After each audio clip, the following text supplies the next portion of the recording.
Hi everyone, thanks for tuning in. This is Gurpreet from Database Canvas, and today we are going to learn about how to manipulate date in your data source using date functions.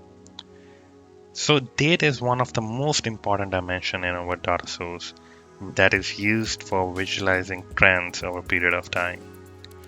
It can be challenging sometimes to manipulate the date, so in this tutorial we are going to learn how to actually manipulate the date using date functions provided by Tableau. So we will be talking about all these functions as shown on the screen, starting from now, today, day, month, quarter, and going forward with the advanced functions in terms of Dateadd, Datediff, Datanames, and so on. So let's get started. So first of all, we will connect to the data source. In this case, I have already connected the sample source to dataset. And before I actually jump into these functions, I would just like to share a quick tip about how to format the date structure or date properties. So in this case, you can either go to individual dates and right click and check the default properties. And in the date format, you can check just the different formats, what you want to. Or another way is to just right clicking on the sample superstore dataset or any dataset you have, and then click on date properties. This will give you these four options where it tells you default calendar. You can choose between ISO and the standard one, and you can also choose from where the week starts. Is it Sunday or you want to start the week from Monday? So you have that provision here to select whichever day you want to start it with. Then again, the fiscal year, from which month you want to start it.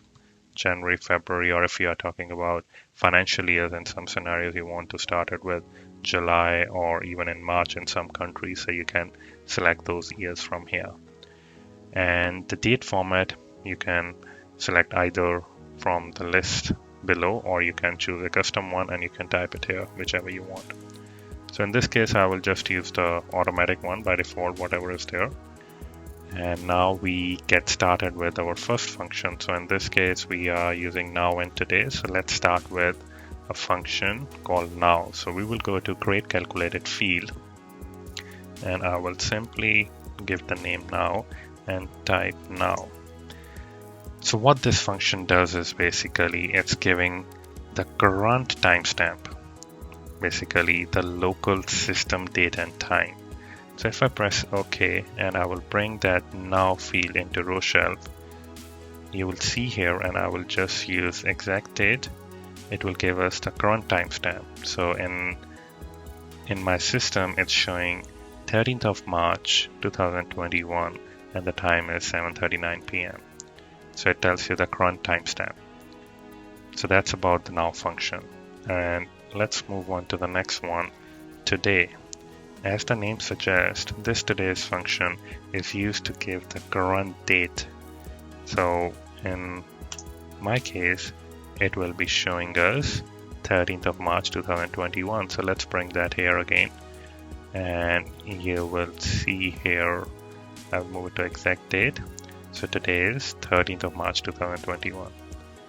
And as I mentioned earlier, you can change the date format either from here, or even, for example, if I want to change it from here, I can also change the calendar, whichever I want to use. So by default, it uses standard one. You can change it to ISO week-based one as well. In terms of format, you can change it from here. So, or you can just go here and you can change the format here. If I want to use custom one, or let's say this format, and I click it, it will change the format in this case. So I use the X's. In the XX scale, I will change it to, let's say, 14th March, and it changed it into this format. So another way of doing that. So that's about now and today function. And if you want to see now day, month, and quarter, and week, and year. So let's first of all, I will remove everything here. And let me bring order date as a date field. And again, I will bring the exact dates here. And I want to use it as a table structure, so I will just do it this way, and I will bring month and year and date. So in this way, you will see all the month, date, and year. And now I want to simply create another field as a month field. So I will say month of order date. So what it does is it's basically return the month of the given date as an integer value. So right now here you can see January, February, March, whatever it's coming on the left side. And if I bring month into this shelf, you will see it's giving the month of each of these ones in a integer value. But here you can see it's giving me as a sum, which I don't want, sorry. So that's what I was thinking, why is it different? So we need it to use as a dimension because it's adding up. So there might be multiple rows for 4th of January. So it's adding up all of these ones. But here you can see it gives the month of all these dates, which is 1 in this case. And when you go to February, it gives 2nd. And same way we can do it for year. And in here I will say year and order date. And it will return again the year in an integer format. So I don't want to, again I want it as a dimension, and I will remove that and put it in the text label, and you will see all the years are coming as a dimension for that one. Same way we can do it for the week. So we will create a function week for order date, and it will return us the integer value for that particular week. So I will just bring it here on top of this and change it to dimension, and it will give me the week. So 2nd week, 4th week, 5th week, and it will go up to 52 weeks in a year. And we can do the similar thing with the quarter, and I will use the same function quarter for order date, and again it will provide us the integer value of the quarter for an order date. So if I bring it here on the text mark and change it to dimension, you will see these are showing all as a different quarter. So in January, February, March, it's quarter 1. As soon as it goes to May and April, it shows quarter 2. So that's about all these functions: day, month, quarter, week, and year. So now let's move on to bit advanced functions, date functions, where we talk about Dateadd, Datediff, Datename. So let's start with Dateadd function. So what does Dateadd function does? So let's go back to sheet 1. So Dateadd function is basically used to return the specific date with a specific number interval added to a specific date part of the date. So what does that mean? Let me show you. So let's use the same example. So these are all the months, and months with date and year. So let's do one thing. Let's use a Dateadd function to add a month. So you can also see the description when you hover over to this one and click on this sign. So if I drag it here, so it says it adds an increment to the specific date and returns a new date. So for example, we have a 3rd of January 2016. I want to add 1 month into each of these date values. So I will simply use this format. So Dateadd, and this is the date part value. You can use it month, day, year, whatever you want to use. And then we add the value. So we want to add 3 months to the current date, and this is the date field, and it will give you that value. So let's do it here. So I want to add, let's say we add day instead of month. So because the month example is already there, so let me try this one. And I want to say I would like to add 10 days to each day, each order date. So I'm adding 10 days to an order date. So what it will do is click OK, and I will bring Dateadd function here, and I will use again month, day, and year value. And if you will see here, so I added 10 days to that date. So it says 3 January 2016, now it's 13 January. Same way, all of these numbers are showing the addition of 10 days to the original order date value. So that's how Dateadd works. So ideally, you can use any Datepart values. It can be anything. So if I show you an example, so on Tableau website, there is so like this one. So on Tableau website, it tells us which all Datepart values can be used. So it can be year, quarter, month, day of year, day, week, and the list goes on. So you can actually go to this website, Tableau's website, and see all the different options you can use. So that is about Dateadd. So moving on to the next value is Datediff. So let's create another calculated field, Datediff. So Datediff function, what it does is basically it returns the difference between two dates based on the units of this Datepart. So for example, if you see here, Datediff is showing the difference between the months of these two values, and it's showing -3. So for example, let's use it here. So let's say I want to use let's use order date. So first of all, let's use month as a difference. Then our start date is, let's say, today, right? And then I want to say order date as a different value. So I forgot the comma here, so let me put it here. See, so this is showing that I want the difference between the 2 days, that is today's date and the order date in terms of month. So you can change it to day, year, or whatever Datepart value you want to use. So if I use that here and bring that into the row shelf, and I will use it as a dimension, and I will use a discrete value. So it will basically show that from today to 3rd January 2016, the difference is -62 months. So that's the difference from today to that one. And that way you can see it's giving us the integer value in terms of month. So if I want to change into, let's say, where's the Datediff value gone here? So if I want to see it in terms of days, so I will just put day here and click OK, and you will see it gives us the date difference in terms of days between these two dates. Now, there are 1,733 days of difference between 5th May and 2016 and today, which makes sense. So that's about Datediff. And let's use, I will remove these two, and let's use another function which is called Datename. So Datename functions return the date part of the date as a string. So for example, let's say Datename, and I want to use, again, let's say month of order date. So it will basically give me the name of the month of that order date as a part of string.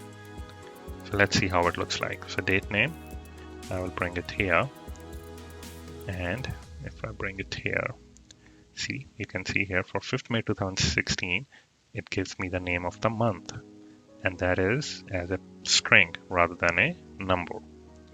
So it can be either month, or if you want to use year, or let's say day. Let's try day. So it is giving you as 5 as a string value, not as an integer value.